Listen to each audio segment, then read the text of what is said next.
আসসালামু আলাইকুম রহমতুল্লাহ। যে যেখানে আছেন, দেশে অথবা দেশের বাইরে, আশা করি ভালো আছেন। সাথে আছি আমি মির্জা তারিকুল ইসলাম। স্থানীয় সরকারের নির্বাচন নিয়ে অতি গুরুত্বপূর্ণ নিউজগুলো আপনাদের সামনে আমরা তুলে আনি। তারই ধারাবাহিকতায় এখনকার এই নিউজটি। চলুন দেখি কি লিখেছে।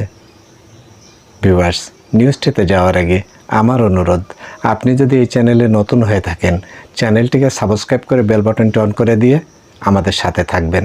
চলুন দেখি। জুলাই অভ্যুত্থানের পর থেকে স্থানীয় সরকার প্রতিষ্ঠানগুলো অভিভাবকহীন হয়ে রয়েছে। এসব প্রতিষ্ঠান কবে থেকে জনপ্রতিনিধি পাচ্ছে তা নিয়ে চলছে জোরসোর জল্পনা ও কল্পনা। সরকারের পক্ষ থেকে সর্বশেষ বলা হয়েছে সেপ্টেম্বরে বা অক্টোবরের মধ্যে নির্বাচন শুরু করা হবে। নির্বাচন কমিশনও সরকারের চাওয়াকে গুরুত্ব দিচ্ছে। অক্টোবরের মধ্যে স্থানীয় সরকার নির্বাচন শুরু করার প্রস্তুতি নিচ্ছে সাংবিধানিক এই প্রতিষ্ঠানটি। কি দিয়ে নির্বাচন শুরু করা হবে তা এখনও ঠিক করেনি কমিশন। সংশ্লিষ্ট সূত্রে সব তথ্য জানা গেছে।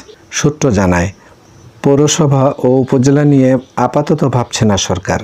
প্রথম ইউনিয়ন পরিষদ দিয়ে শুরু হবে।